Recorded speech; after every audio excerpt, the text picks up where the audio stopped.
of crisis. The younger generation is losing hopes. We would like to recall a quote of George W. Bush in an oath-taking ceremony. I take as my guide the hope of a saint. In crucial times, unity. In important things, diversity. And in all things, it is generosity. Yes, generosity is the need of the hour. The compassionate capitalism is what we are talking about. The compassionate capitalism is generating the wealth, keep on generating the wealth, but at the same time enhance the human dignity of the people. The short-term profit approach have to be balanced with the long-term responsibility. The two unbridled horses, the capitalism-driven wealth generation and the socialism-driven wealth distribution, are to be reigned by the dharmic accountability and control. We have to make it so simple so that the escapism can be curtailed. In short, artha, the wealth creation, kama, the materialistic enjoyment, have to conform to dharma, the virtuous conduct. The next trigger is that of answering the questions that are bothering the executives today. In this digital world, with intensive competition, repositioning compulsions, falling demand, ever diluting margins, the corporates have to be lean enough to face the challenges, fresh enough in terms of technological upgradations, and fleet-footed in the decision-making speed. This forced the corporates to reconcile the apparent opposites, quality versus price, quality versus productivity, mass customization versus mass production. The battle was always on. Such unceasing search for competitive supremacy heavily skewed their efforts toward the profit goals, eclipsing the other goals. The codes have to be converted into conduct. The gap between the status of values and the statement of values have to be zeroized. We should extend our values beyond home. The respectability quotient has to determine the Forbes Elite Awards. Forbes Elite Awards today is determined by the wealth metrics. In fact, it should be determined by the respectability quotient. So the character has to be injected into the societal DNA. We have to build the confidence, especially among the younger generation, that we can be a winner without being a sinner. Above all, it is not the duty of every man to rule the country or guide the nation, but it is every man's duty to rule himself and guide his turbulent personality, to win for himself what the state can never give him. The greatest wars are fought in the silent chambers of your soul. We have made an humble attempt through this book to portray how such battles were fought by our hero Arjun. With this, I will take you to the story now. Now the story component. You have seen the trailer. Arjun, the successful CEO of a bank in UK, his life was smooth till 2008. Post 2008, things started changing for Arjun. The financial tsunami which shook America did not spare his bank as well. The boardroom was convened. It was waiting answers from our hero Arjun on why the disaster and what went wrong. Arjun started his presentation to his board of directors like this. At the outset, the nations confused between the terms motion and progress. A rocking horse moves but does not progress. Everyone thought that their economies were growing, but in fact it was only a motion and not progress.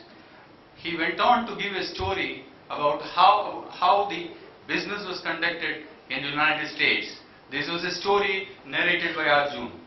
It was a beach town in Caribbean islands. The whole town was deserted and everyone was in deep debt. It was bad times.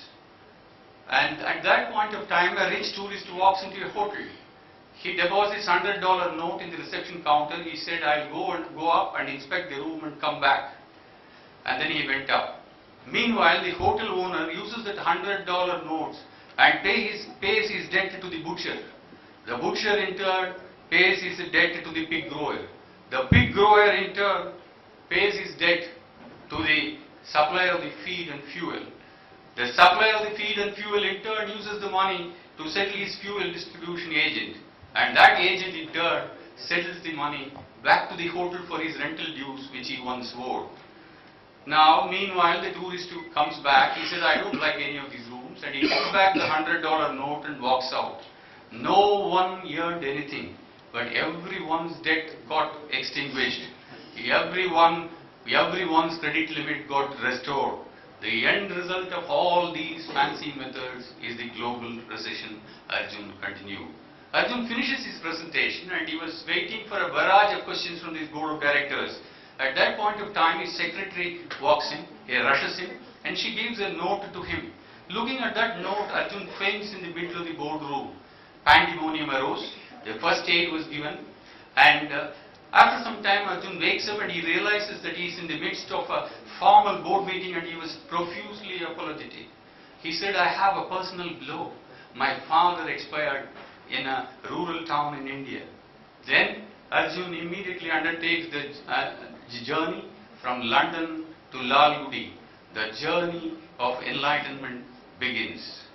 Arjun's father, Krish, was a principal school teacher in a rural town in southern part of India. He was an embodiment of discipline, simplicity and philosophical outlook.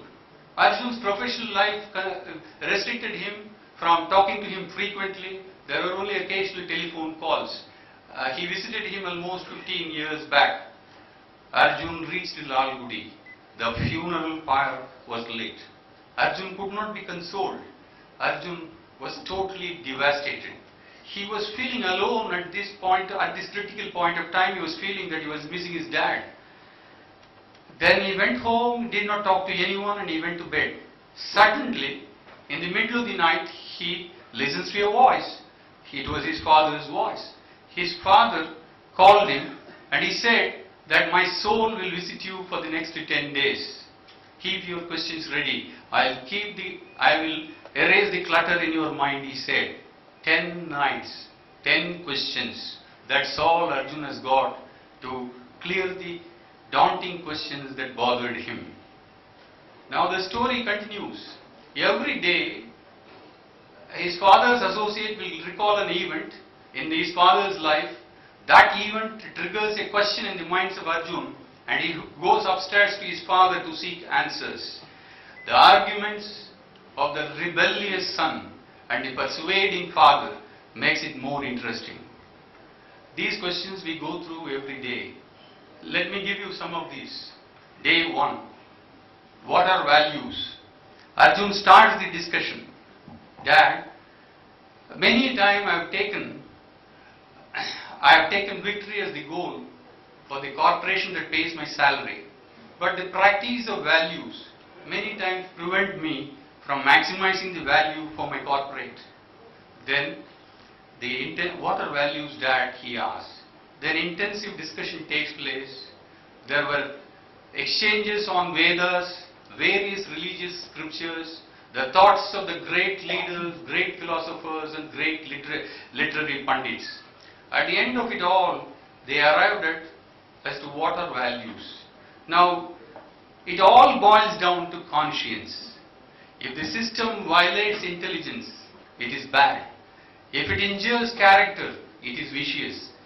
But if it injures conscience, it is criminal. Who looks outside dreams. Who looks inside awakens. The voice of the conscience is so delicate that it is easy to stifle it, but it is so clear that it is impossible to mistake it. The bottom line, therefore, the voice says, be a master of your will and a slave of your conscience. Courage, conviction, and conscience, these are the terms that were thrown up during the discussions. Now, there are few stories were exchanged between them on the conviction. Some of the stories I am giving it to you now. Manjunath, an IIM Lucknow management graduate and the marketing manager of Indian Oil Corporation. Satyendra Dubey, an IIT product and a manager of the Highways Corporation of India. They were killed for showing extraordinary ethical commitments on their jobs. Now let me turn my attention to George Couteau, which is an interesting story. This gentleman was a marketing executive of a very large MNC firm in the US. On 9th February 1999, there was a business ethics and leadership conference at the headquarters. It was declared over there that the employees should obey the letter, not only the letter but also the spirit of the law. George Couteau, among other employees, he knew of a technical violation by which the company was claiming more money under some medical aid program. And he pointed this out in the seminar. He was brushed aside. Then he wrote to the board did not answer. In 2000 he resigned the job and he also filed a case against the company. In April 2002 he was diagnosed to suffer from a terminal illness, pancreatic cancer. He said that what I knew should not die with me, and he insisted that his witness should be videotaped, and he expressed it as his last deathbed wish. In August 2002, there was a grilling cross-examination by his lawyer, by the opposition lawyer, and his testimony was videotaped. In November 2002, he died, but the videotape made all the difference. The company pleaded guilty and paid hefty fines. This is the stuff the real whistleblowers are made of. Extraordinary ethical commitments. These people are to be emulated as a role models. We salute you, George Couteau, wherever you are. May your soul rest in peace, the voice added. Finally, at the end of the day, Kretschmer asked 4 questions to Arjun before ending of the day. Are you glass or steel? Will you shatter or forge your character with courage and conviction? Are you a rock or pebble? Will you hold or roll? With this, the voice vanished for the day 1. Now, day 2 and day 3, more questions, more answers. Let me take you to the day 4. Are we chasing or are we facing? The question we go through in our minds. Arjun asks his dad, Dad, why one man goes through the hurdles to reach his goal, while another man goes through only hurdles and not the goals, while the third man reaches the goals without any difficulty? Why this variation, Dad? He asked. The voice answers, a living thing is not a plastic piece of mass production. 2 prisoners look outside the prison bars. One looks at the mud, the other looks at the stars. Your thoughts are the architect of your destiny. A positive mind emits harmonious waves of thoughts, while the negative mind sends discordant signals. As he believes, so is he, says Bhagavad Gita. Arjun asked, Dad, when we face the successive failures, it is difficult to regain the optimism. Many would not even get out of the bad phase. And only 1% of the people are successful, Dad. Why? He asked. The voice says that difficulty is a part of our life. Everyone is undergoing a difficulty harsher than us, he said. But Arjun does not stop. He asked, Dad, why few succeed and get a standing ovation from this society, while many of them come and go from this world without getting noticed, Dad? The world recognizes the performance and not passion, Dad, he said. Then the voice quotes so many historical illustrations where they created path-breaking changes under hostile circumstances. Here is a story for you.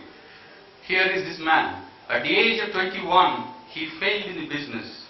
At 22, he got defeated in an electoral race. At 26, his sweetheart died. At 27, he suffered nervous breakdown. At 34, he lost congressional race. At 45, he lost the senatorial race. At 49, he lost the vice president election.